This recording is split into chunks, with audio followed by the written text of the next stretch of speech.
El panel se llamará o se llama Entre la rotación y la fidelización de talento. Interesante los ejes que se abordarán, por ejemplo, el abordaje conceptual de la retención y de la rotación de los equipos, temas complicados por cierto. Después también el mapeo del conocimiento crítico, entre otros, los desafíos del reclutamiento, el propósito de la empresa como atractivo para los equipos. Así que bueno, creo que vale la pena que nos quedemos a escucharlos atentamente a los chicos. Para ello voy a presentar a Edith Pecci, de HR SEO Strategy, ¿sí? ¿Está bien?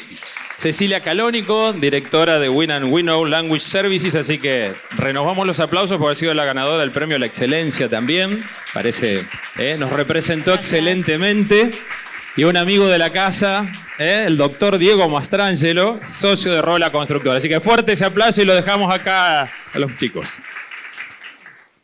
Bueno, gracias, Gus. Voy a hacer primero yo una introducción conceptual de una discusión que venimos teniendo hace bastante tiempo entre diversos empresarios y empresarias pymes, que tiene que ver con algo que históricamente, yo tengo casi 30 años en recursos humanos, y siempre históricamente todos medíamos las empresas y la calidad de nuestra empresa y de nuestra gestión por la retención de las personas que trabajaban en ellas, ¿no? Entonces siempre era, bueno, tenemos baja rotación, entonces estamos siendo exitosos en la gestión. En los últimos años, y post pandemia peor, empezó a darse el fenómeno de la rotación. Entonces, muchos y muchas de nosotras empezamos a sentir que estábamos haciendo algo que no estaba correcto o algo que estaba mal y que de repente que nuestros equipos empezaran a rotar podía ser contraproducente. Yo tuve una discusión hace un tiempo con Sebas, que lo dejó solo a Gaby y a mí también, porque justo íbamos a hacer un paso de comedia acá, pero no está, que justamente en algún momento él dijo, es más cara la retención que la rotación, ¿sí? Y siempre desde el punto de vista de recursos humanos es más cara la rotación que la retención si uno no sabe gestionarla. Eso es lo que, digamos, lo que vengo a agregar acá y sobre lo que vamos a trabajar hoy. La realidad es que no es que es algo que podemos pararnos a decir, che, me gusta que mi equipo rote o no me gusta o quiero retener o no retener, sino que es algo que pasa, o sea, es un tsunami y viene para quedarse, con lo cual ya no es una decisión nuestra. Hace un tiempo, digamos, se medían mucho los porcentajes de rotación en las organizaciones y la realidad es que hoy vos decís, bueno, si yo les digo, rota un 25% a la gente en mi empresa, ¿sí? Es un montón, ¿no es cierto? Quiere decir que cada 4 años yo cambio el 100% de las personas que trabajan en mi empresa. ¿Saben cuál es el resultado que contestaron el 97% de los menores profesionales de menores de 25 años en Argentina? Que ¿cuánto es el máximo que se caería en una empresa? 2 años, ¿sí? Con lo cual, en los próximos 10 años no va a ser un 25 la rotación o los próximos 20, va a ser quizás un 50. Entonces tenemos que empezar a trabajar con esos números de una manera diferente y empezar a encontrar cuáles son las ventajas y desventajas. Un poco acá vamos a abordar distintos temas de talento, pero queríamos poner este tema sobre la mesa porque si no siempre estamos escuchando charlas de cómo fidelizar a las personas de nuestro equipo, cómo hacer, y muchas veces, no sé si les pasa a todos, a mí me pasa como pyme, que muchas veces me frustro porque hay un montón de las cosas que escucho que se deberían hacer y que se podrían hacer, que no estoy en condiciones de hacerla, por los presupuestos que manejamos, por el plan de carrera que pueden llegar a tener en mi empresa. Normalmente, no sé si hay muchas más pymes que tengan 4, 5 escalones como mucho que una persona pueda crecer en la empresa. Entonces, bueno, algunos datos que me traje como para comentarles. ¿Cuáles son las desventajas que tiene la rotación? Porque las dos tienen sus ventajas y sus desventajas. La rotación tiene la baja fidelización de las personas que trabajan en nuestros equipos, entonces muchas veces hay baja identificación, mucho costo de inversión en capacitación y en captación, o sea, en tratar de hacer las entrevistas, que las personas ingresen. ¿Sí? ¿Cuáles son las ventajas? La renovación de ideas. A veces sí, el hecho de que personas vengan diferentes, vienen con otros conceptos, otras ideas, entonces nos traen algo distinto. Que en general, y esto no es una regla, ¿sí? Pero cuando uno tiene mucha rotación, en general puede manejar baja compensación, ¿sí? ¿Por qué? Porque en general, digamos, la alta compensación está atada a la retención. Entonces, cuando uno en general está normalmente teniendo personas todo el tiempo, puede empezar como desde cero, ¿sí?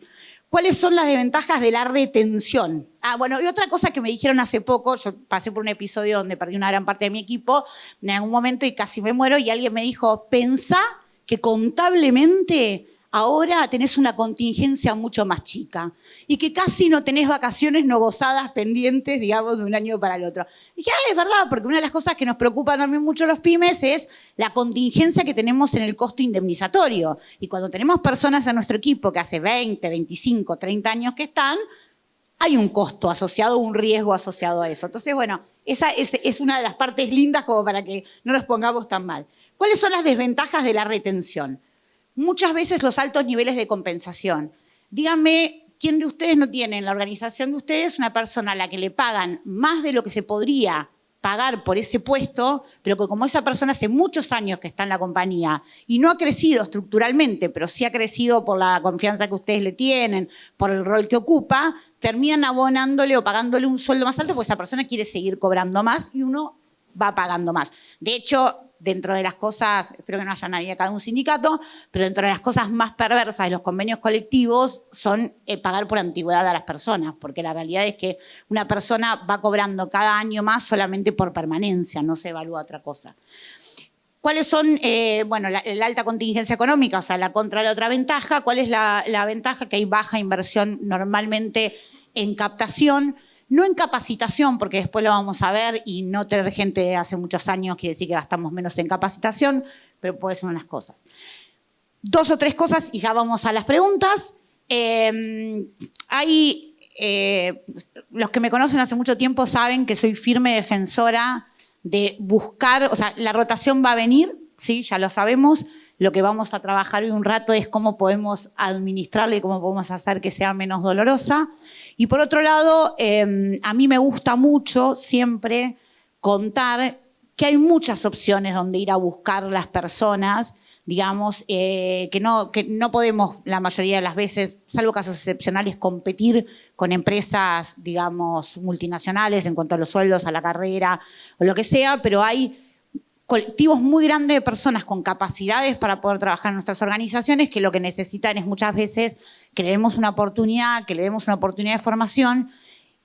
Y la realidad es que en esos casos, aún en misma franja etaria, baja mucho esto de 2 años, ¿sí? Cuando uno va a franjas etarias entre 18 y 25 años, pero personas que vienen de situaciones vulnerables, en general no tienen la misma expectativa de irse dentro de 1 año y medio o 2.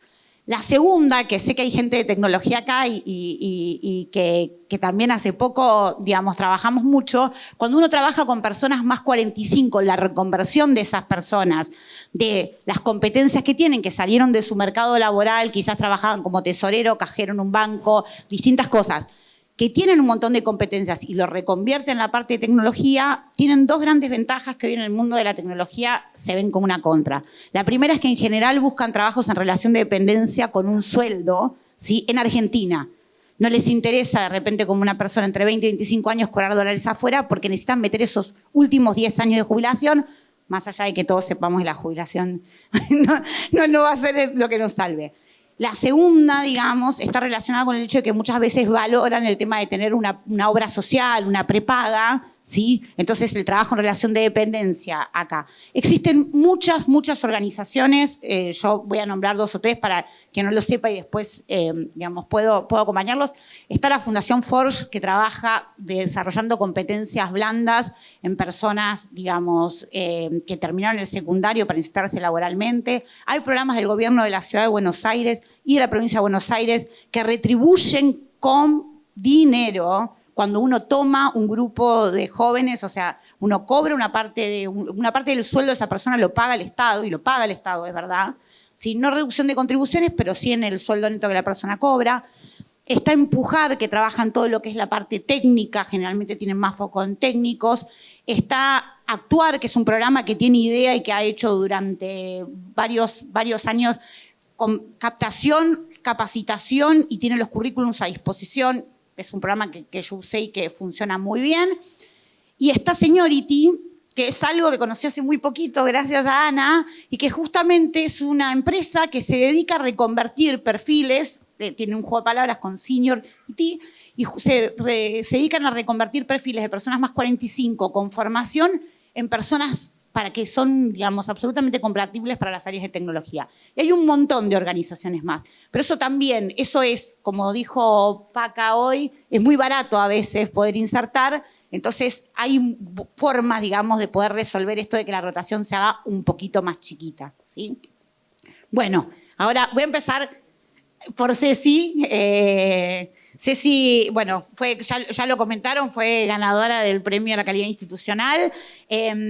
Una cosa que no voy a contar muy en detalle, pero sí tuve digamos, la suerte de poder hablar con la persona que evaluó la parte de talento, digamos, del premio, y preguntarle justamente qué había llamado la atención de las pymes que había evaluado. Y muchas de las cosas son las que vamos a ver ahora, pero básicamente las 2 o 3 cosas que plantearon como destacado fue que para ser una empresa chica tuvieran tan desarrollado un montón de políticas y un montón de material escrito, la diversidad con la que trabajaban y el desarrollo, digamos, de las personas que trabajan en el equipo. Entonces, viendo, digamos, esto y con la introducción que hicimos, si vos tuvieras que pensar en la cultura de tu compañía hoy, y la cultura que tenía tu compañía hace 5 años atrás, ¿cuáles son los cambios que ves o qué cosas ves como diferentes o desafíos distintos? Bueno, ¿está prendido? Sí. Ante todo, la pregunta es interesante porque de por sí lo que tiene que ver con el área recursos humanos ya no se llama recursos humanos. Por ejemplo, ¿no? Como que hace 5 años tenía ese nombre y la ocupaba una sola persona. Hoy ya hay 4 personas en el área, que para una empresa chica es bastante también, ¿no? Porque fuimos mutando mucho la mirada a través también de un proceso que encaramos de transformación cultural, sumamente también impulsado por la pandemia, reconvertir la mirada a una mirada centrada en las personas, que fue un proceso complejo porque la verdad que para que sea genuino lleva mucho tiempo, lleva recursos y implica, como nos dijeron al principio que empezamos con una consultora externa, implica incomodarse, porque tenés que abrirte a construir la empresa, básicamente. Ya no es uno bajando procesos, bajando ideas, sino es hacer parte del equipo, que se sientan realmente parte. Esto es, bueno, siento que esto cascadea con todas las preguntas, porque realmente es como encontrar un propósito en el trabajo también, ¿no? Y nosotros lo que logramos a partir de esta transformación cultural tuvo que ver con que la gente se siente identificada con un propósito, con una empresa en la cual se sienten parte, básicamente. Y bueno, y con respecto también a cómo cambió a nivel cultura, bueno, tuvimos que, en parte de la transformación cultural para nosotros todo el proceso de feedback 360, por ejemplo, implementamos encuestas de satisfacción bajo el estándar NPS, que se aplica eNPS para los empleados, y empezar a obtener feedback y trabajar ese feedback, básicamente, escuchar al equipo. Y a partir de esto también tenemos encuestas de pulso sobre lo que es bienestar, implementamos un programa de beneficios. Todo lo que cuento igual con recursos limitados, no es que estoy proponiendo soluciones mágicas carísimas, sino que como toda pyme, o sea, tenemos recursos limitados, pero escuchando a las personas del equipo, entendiendo qué, por ejemplo, beneficios les impactaban, porque por ahí nosotros gastábamos un montón en un beneficio que no les resonaba. Y empezaron a relevar, a mí no me interesa ir al gimnasio, me interesa capacitarme más en cosas que no tengan que ver con mi trabajo, por ejemplo. Entonces, eso tuvo que ver con empezar a escuchar genuinamente a las personas, ¿sí? O sea que esto también muy impulsado por la pandemia. Nosotros previamente a la pandemia teníamos una presencialidad del 90%, trabajamos más que nada desde Buenos Aires, y hoy por hoy el equipo está disperso en 15 provincias y sumamos personas de 4 países más. Se volvió un equipo súper diverso y también la necesidad de tener otros sistemas de comunicación también en la virtualidad. Me extendí mucho igual, ¿no? ¿No? ¿Estoy bien? Bueno, vos cualquier cosa me interrumpís. Estuvimos ahí poniéndonos de acuerdo con los tiempos. Pero bueno, un poco para resumir esta parte, sí creo que el desafío que más por ahí el desafío más complejo en la virtualidad fue cómo construir cultura. En una situación de oficina uno la cultura la va realmente adquiriendo en las vivencias. Llegás a un espacio, ves cómo interactúa, cómo es la relación con el líder, con los equipos, qué dinámica hay, cómo está seteada la oficina. la virtualidad, sumamos un montón de gente al equipo, creo que crecimos al doble de lo que éramos pre-pandemia. Y nos costó mucho eso, entender cómo transmitir cultura en la virtualidad. Y hoy por hoy realmente siento que tendimos redes muy colaborativas y que la gente ya puede ingresar al equipo y ubicarse en el ecosistema de la cultura, que igual sigue siendo el mayor desafío para mí, la construcción de cultura en la virtualidad. Un gusto, un placer. Yo hace mucho no participaba, y como decía Cecilia, que tampoco conocía mucho, la verdad que estas reuniones, estos clubes están muy buenos para vincularse con pares, así que yo me siento hoy como en mi empresa, ¿verdad? Charlando, después lo continuaremos allá en Alem. Bueno, yo vengo a hablar por el lado de la industria de la construcción, creo que hay algunos por ahí que conocen, que en algún momento vi que están en la industria de la construcción, así que si veo alguna cosa que no va, levanté la mano. Bueno, nosotros como empresa tuvimos un cambio cultural a partir de la pandemia muy leve, la verdad es que no nos cambió demasiado. Más allá de los contratiempos que generó la pandemia, el esfuerzo que tuvimos que hacer para subsistir, la realidad es que es una industria que se ejerce materialmente, no hay mucha virtualidad posible. O sea, a lo sumo, bueno, sí, la empresa se divide puntualmente en dos áreas, en obra y oficina. Tal vez la oficina demoró un poquito más en volver a la presencialidad, pero la obra apenas pudimos abrir, nosotros superamos en todo el país, en algunas provincias pudimos abrir rápido,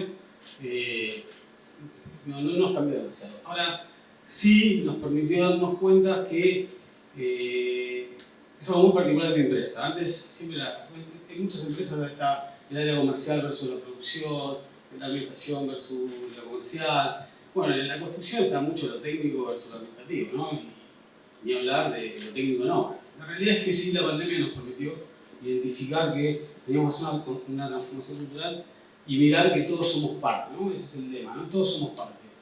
Entonces, a partir de que la pandemia nos obligaba a estar al aire libre o virtualidad, empezamos a ir todos los que eran parte de la oficina. Yo mando la oficina, mi socio manda la obra. Yo soy abogado, mi socio es arquitecto, no hay dudas ahí. Empezamos a ir todos los que éramos parte de la oficina a las obras. Y teníamos reuniones en bares, restaurantes, cercanos a las obras. Y cuando volvimos a tener una oficina normal, digamos, habitual, tradicional, empezaron a venir de las obras. Eso nos permitió que todos sientan que son parte de un lado y del otro. Eso antes no nos pasaba. La verdad no nos pasaba. Resolvíamos las cosas de otra manera, había más conflictividad interna que se ahora la verdad que fluimos mucho más y ante cualquier problemática rápidamente se identifica si es un tema técnico o un tema administrativo, no tiene que ver con si es en la obra o si es en la oficina. Eso nos permite, algo que viene más adelante, que tiene que ver con el propósito, estar mucho más cerca de nuestro propósito, ¿no? Que después lo hablaremos, no quiero spoilear. Y la realidad es que se dio espontáneamente, ¿no? La verdad nosotros no contratamos ninguna consultora, que no nos hubiera venido mal, y se dio. Así que bueno, por parte de este inicio, mucho más no. Quiero aclarar una sola cosa porque todo lo que viene después, sí, es importante.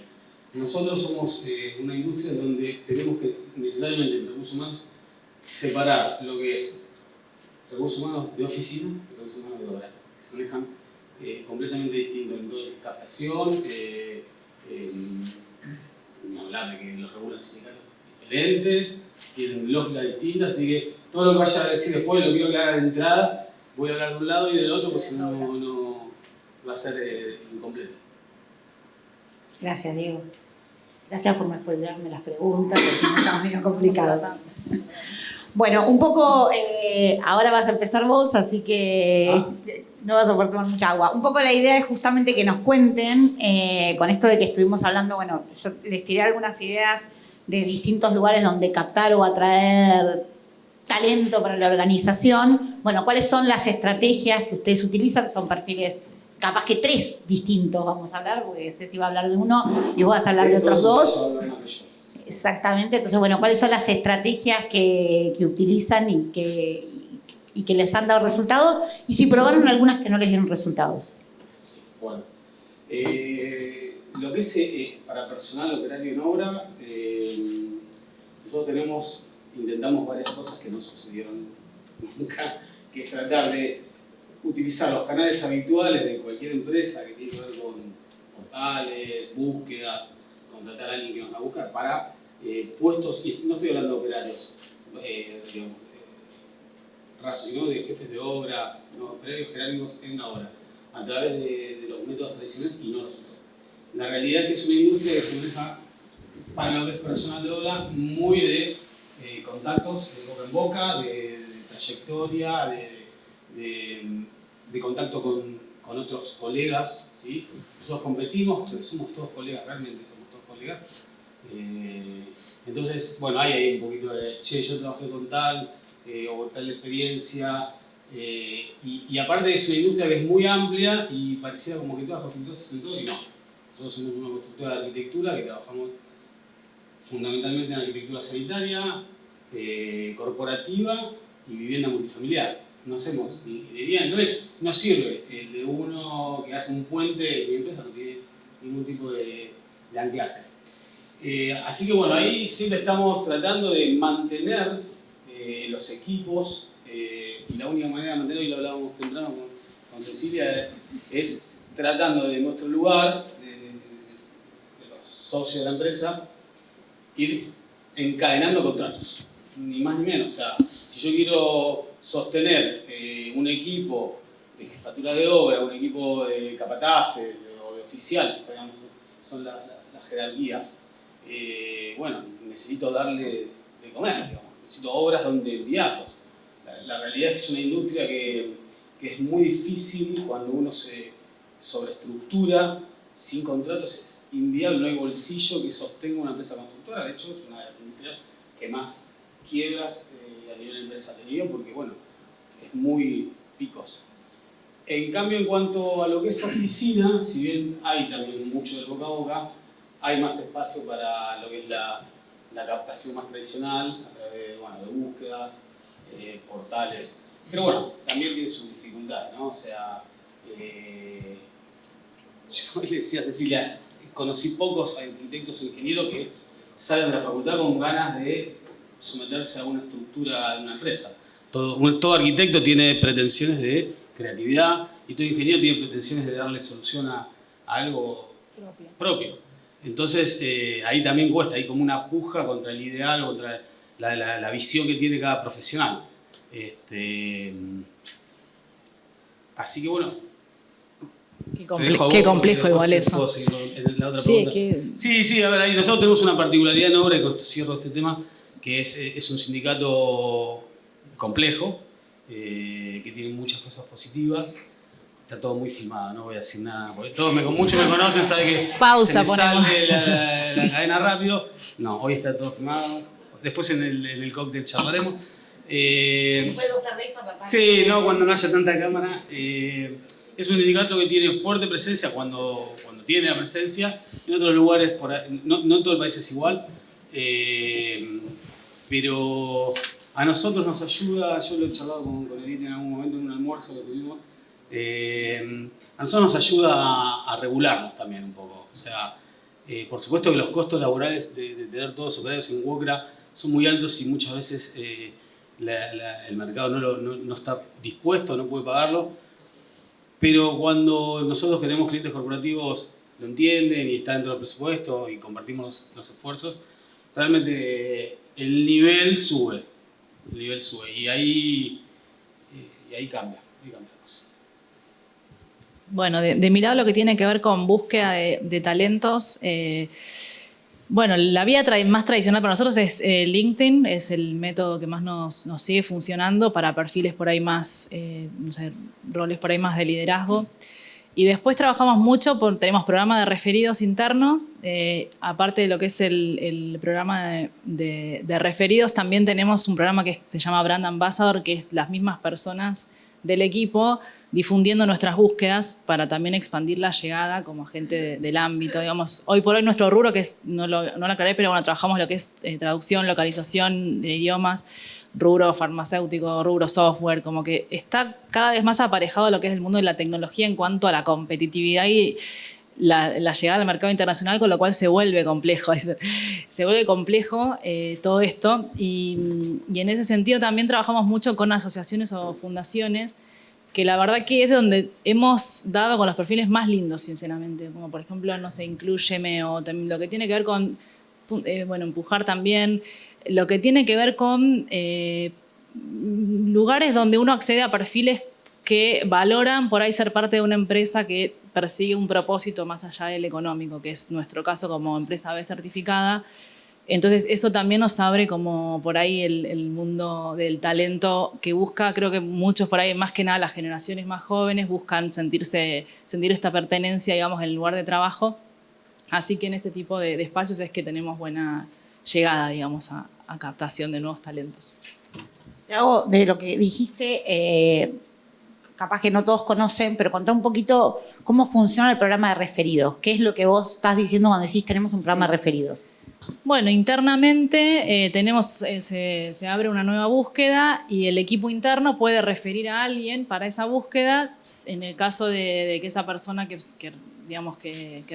refieren es seleccionada para el rol, reciben un pago por esto, básicamente. Y la idea es que sea un pago y un paquete competitivo para que les dé ganas también de recomendarte. Y en general vienen perfiles lindos porque nadie quiere recomendar a alguien del cual no considera que puede dar buenas referencias. Así que ese sería lo que es el programa de referidos. Y es una política que está escrita, tenemos en la intranet para que todos vean y vamos actualizando el monto también periódicamente. ¿Lo haces con el ingreso o lo haces con los 3 meses de prueba? La prueba, ahí es el corte. Sí, hay algunas empresas que acá no, ni Guillermo ni Silvina que están allá me van a decir nada, me van a retar. Hay algunas empresas que, digamos, lo pagan con un bono, con todo lo que corresponde, digamos, y hay algunas que lo que dan es una tarjeta regalo o algún tipo de reconocimiento, digamos, una big box o una tarjeta regalo o alguna cosa a la persona. No. Hay, digamos, Sí, dos. Lo que sí. corresponde es pagarlo... Bueno, más que nada, para mí si querés que funcione, porque de hecho antes era un monto como más simbólico y no, nadie recomendaba a nadie, pues como no te quieres quemar en un punto por... igual te estoy hablando de tarjetas regalos por montos bastante interesantes. Bueno, es otra. Está bueno. Pero bueno, es una modalidad que puede llegar a estar en un border a veces. No tengo que decir eso, estoy grabada también. Yo soy abogado. Y yo liquido sueldos. Nos sacan el trabajo. No, al revés, te estoy dando trabajo. Cecilia, que hace todo bien, saca el trabajo. Todavía no saca el ¿viste? trabajo. Bueno, estamos, creo que en 10 minutos nos quedan, así que vamos bien. No llegamos. Sí, Nos queda de todo. Nos queda de todo, ya llegamos. Bueno, cuando estábamos preparando este panel, una de las cosas que hablábamos, y es una de las cosas que más, digamos, da vuelta en la cabeza cuando uno piensa en el tema de la retención o la rotación, es cómo haces para quedarte con el conocimiento de la persona cuando no puedes retener a la persona, ¿sí? Yo trabajé hace muchos años, mi primer trabajo fue en McDonald's, yo era muy chica, y me acuerdo que yo un día siempre fui bastante rebelde y cuestionadora y le cuestioné al gerente del local por qué tenían prácticas que eran poco atractivas. O sea, ustedes lo saben todos, McDonald's paga salarios muy bajos, en general no tiene un gran paquete de beneficios, los horarios son rotativos, entonces, claro, yo tenía 16 años, era bárbaro, pero yo decía, pero si yo me quisiera quedar acá no es atractivo. Y la persona, digamos, este gerente, que era una persona afuera, me dijo, nosotros no queremos que ustedes se queden acá. O sea, a nosotros no nos interesa que las personas se queden acá. Entonces, nuestra política está de acuerdo a eso. Y él me decía, hay un término técnico que se usaba antes, porque ahora ya no se usa más, que es virar la hamburguesa, que es agarrar la hamburguesa y dar la vuelta. Y él me decía, a mí una persona vira la hamburguesa de la misma manera con un mes de antigüedad que con un año de antigüedad. Entonces, la realidad es que yo no quiero una persona un año virando la hamburguesa porque se vuelve alguien que termina siendo menos productivo. ¿Cuál es la gracia de McDonald's? McDonald's tiene unos manuales así y cuando vos entrás, en 3 días te aprendiste cómo virar la hamburguesa, cuánto pesa. De hecho, yo hoy me acuerdo, 30 años después, cuánto pesa un cuarto de libra. Entonces, ¿cuál es la gracia? Retener el conocimiento, no justamente a la persona. Bueno, ahora nos van a contar un poco Cecilia y Diego. Sí. Y Diego tiene una anécdota linda para contar con respecto a una persona grande del equipo. Así que espero, te la recuerdo para que la traigas. Sí, Cecilia, ¿cómo retienes el conocimiento crítico para tu organización? Sí. Bueno, este es uno de los temas que a partir de este proceso y también de la gran renuncia, como se le ha llamado, ¿no? La pandemia, lo empezamos a evaluar y a plantearnos qué era lo que estábamos queriendo retener con tanto énfasis, porque en un punto a veces no necesariamente es la persona en su totalidad, sino su aprendizaje, todo el camino recorrido en la empresa, el aprendizaje que uno les va brindando. Y ahí nos dimos cuenta que en realidad lo que necesitábamos nosotros era mapear el conocimiento crítico para que ese conocimiento crítico quede en la empresa. La persona, si quiere irse, como lo que estás contando vos, no nos cambiaría. Y ahí fue que, bueno, empezamos a pensar a través de tecnologías cómo podemos, por un lado, estandarizar procesos y bajar, por ejemplo, el tiempo de onboarding, que era algo que también era crítico, algo fijo que me pasaba. Previo a mis vacaciones, alguien renunciaba, alguien pero clave renunciaba y yo me pasaba roaming todo el viaje, explotando. ¿Te suena? Bueno, ya al punto, al final directamente no le avisaba a nadie que me iba a ir de vacaciones. Tipo, no estoy, igual no funcionaba. Pero bueno, a partir de que empezamos a bajar conocimiento, bajar procesos, bueno, certificamos ISO hace unos años y eso la verdad que nos reordenó, por más de que es como una certificación más estructurada de lo que capaz somos. Nos ordenó mucho y fue el hecho de implementar tecnologías, LMS para lo que es onboardings, para agilizar, que haya mucho más de autoaprendizaje, porque también algo que nos pasó escuchando a las personas es la frustración de tener que capacitar a gente nueva todo el tiempo en lo mismo. Y la persona que se quedaba, digamos, se veía impactada en sus actividades y encima trabajaba más tiempo porque estaba entrenando gente que encima sé que va a durar medio año que se va a ir. Entonces reemplazamos todo eso por videos, o sea, todo el mundo se puso a hacer videos, armamos aulas virtuales. Entonces los onboardings pasaron a ser en 80% asincrónicos. Entonces la persona se lo va autorregulando y también ahí hay un abanico de posibilidades a nivel de inversión. Puedes tener tu LMS propio a medida o puedes usar Google Classroom. O sea, hay de todo. Eso para mí fue algo fundamental para la retención del conocimiento crítico, que hoy igual es como algo continuo, digamos, no es que ya terminamos, todo el tiempo se está generando y se está actualizando. Y un poco esto de que transformamos la mirada, decir, no queremos retener a las personas queremos comprometerlas. O sea, pasar de retener a comprometer a las personas, y lo que sí tratar siempre de retener es el conocimiento crítico. Así que bueno, eso un poco para redondear, para mí lo que tiene que ver con las tecnologías y generar escalabilidad, que vos puedas replicar rápidamente un proceso y que la persona pueda salir a la cancha con pequeños entregables, como que un concepto para nosotros es que enseguida te puede empezar a brindar valor, no que esté formándose 6 meses y vos en esos 6 meses no tenés una vuelta de todo lo que estás aportando y capaz terminó esos 6 meses y a los 8 se fue. Entonces es bueno enseguida salir con pequeños conocimientos, a empezar a dar valor y a hacer pequeñas actividades que a vos ya te impacten positivamente y bueno, y mucho de autoaprendizaje, autogestión a través de tecnologías. Bueno, deseo. Nosotros en nuestra industria, y vuelvo a separar, en obra, como decía, es muy difícil retener conocimiento.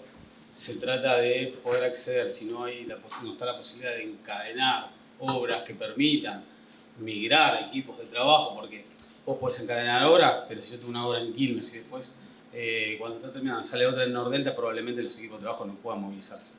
Algunos sí pueden puede generar algún tipo de transbordo, pero es muy difícil. Entonces, no solo resolvemos encadenando obras. Hay que ocuparse comercialmente de si uno... Y aparte la obra tiene algo, ¿no? Que tarda mucho tiempo en generarse un contrato y tiene un tiempo finito, dura un año y medio, 2 años. O sea, arrancaste la obra y el reloj empezó. Y no todos los operarios que arrancan son los que terminan, porque hay tareas específicas. Hay cuadrillas de hormigón, cuadrillas de movimiento de suelo, cuadrillas de albañilería, y no son los mismos operarios. Entonces, hasta que tenés otra obra que la cuadrilla de albañilería pueda entrar, la perdiste, porque tiene que seguir trabajando. Así que ahí la rotación es bastante y es difícil retener conocimiento. Retenés conocimiento a través de algún capataz, que lo mantenés, de algún jefe de obra, que lo podés migrar. Pero lo que es la parte más... Y aparte que la industria esta es una de las principales empleadores de trabajo no calificado, ¿no? O sea, partimos de esa base. En la oficina es otra experiencia, y ahí un poquito voy a lo que decía. Nosotros antes de la pandemia teníamos... A mí siempre me pareció que el camino del medio, el camino virtuoso es el equilibrio, ¿no? no es algo que descubrí yo, claramente, ¿no? Pero el tema de recursos humanos para mí era algo muy claro. Y adelantando un poquito al próximo tema, siempre me preocupé de tener un equilibrio entre hombres y mujeres, profesionales y no profesionales, y un equilibrio etario. Después antes de la pandemia teníamos los profesionales que más sabían, obviamente, son profesiones duras, ¿no? Un ingeniero se forma a lo largo de muchos años.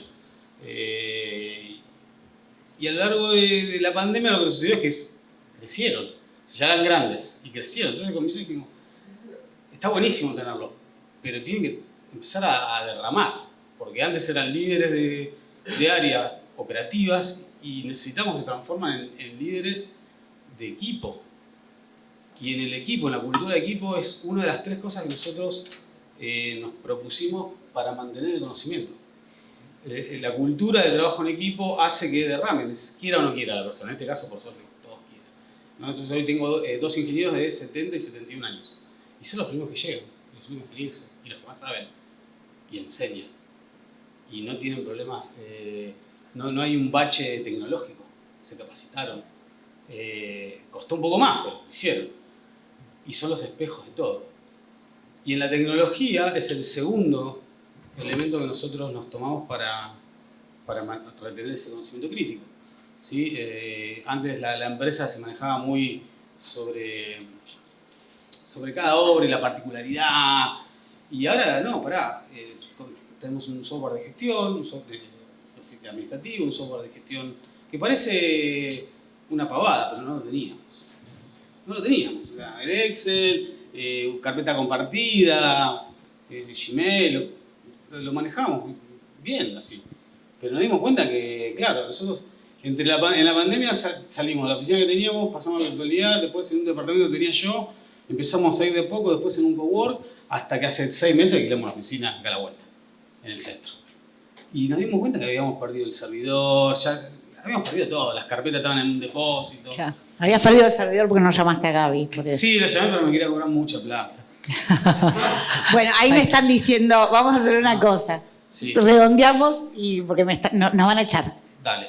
Y lo último es, bueno, en el equilibrio etario, tratar de, pese a que son todos profesionales, sí, ir buscando grupitos de cada edad, ¿no? Entonces hoy tengo gente de menos 30, gente de 40 y pico y gente de 60 y pico, 70. Y eso es, la verdad que se ha generado una sinergia. Y esto lo digo tanto en oficina como en obra, En jefatura de obra también tenemos gente mayor, tenemos un jefe de obra de 72 años. O sea, la diversidad, básicamente, en ambos casos. Bueno, nos quedamos sin tiempo, entonces lo del propósito, que era la última pregunta, se la van a tener que hacer en el after. Pero igual, de todas maneras, siempre quise decir esto, así que como si fuera un tuit, como dice José del Río, cerrame, digamos, el concepto de los dos. Te dejo pensar un poquito más a vos, a Diego, y arranca Ceci. ¿Cómo justamente creen que se puede hacer diferencia en lo que es la gestión del talento dentro de una pyme? Y te voy a responder la pregunta que faltaba entonces, porque para mí, en mi experiencia, la gestión de talento de la mano de tener un propósito que vaya por encima de lo que es solo el impacto económico, como en nuestro caso perseguimos también el impacto social y medioambiental, es un montón para lo que es fomentar este compromiso, digamos, de los equipos, estén lo que estén, ¿no? Bueno, el tweet es más corto, pero no sé, me perdí en el... Pero para mí el propósito y apostar mucho a la diversidad también, porque la diversidad enriquece y de por sí es como que hoy por hoy genera también mucho compromiso y mucho trabajo colaborativo. Mientras más diverso sea el equipo, para mí mucho más se aprende y se crece como empresa, realmente. Por lo menos basado en mi experiencia, aposto mucho al propósito de la diversidad. Como yo Twitter no uso, así que no sé si voy a poder cumplir la consigna. Propósito. Para nosotros se volvió imperioso porque somos una industria que hoy tiene cierto auge y necesitamos captar profesionales que tengan ganas de subirse en propósito, ¿no? Nosotros buscamos clientes determinados, horas determinadas, Y dentro de del ida y vuelta que a mí me gusta tener en las entrevistas, pido que me digan qué pretenden de la empresa. Porque lo que nosotros tenemos que pagar, más allá de un sueldo obviamente de mercado, es un propósito como empresa que tiene que ver con el desarrollo profesional, y con eso termino. Nuestro titular en esta industria es poder dar el paso adelante y convertirnos en una empresa constructora. La mayoría siempre se mide como constructoras. Y para mí el concepto de empresa era algo que nos faltaba y que es muy importante. Entonces, para poder desarrollar los dos términos, el de empresa y el de constructora, necesitábamos tener este propósito y convocar profesionales que se suban a ayudarnos al desarrollo del concepto de empresa. Muy bien. Muchas gracias.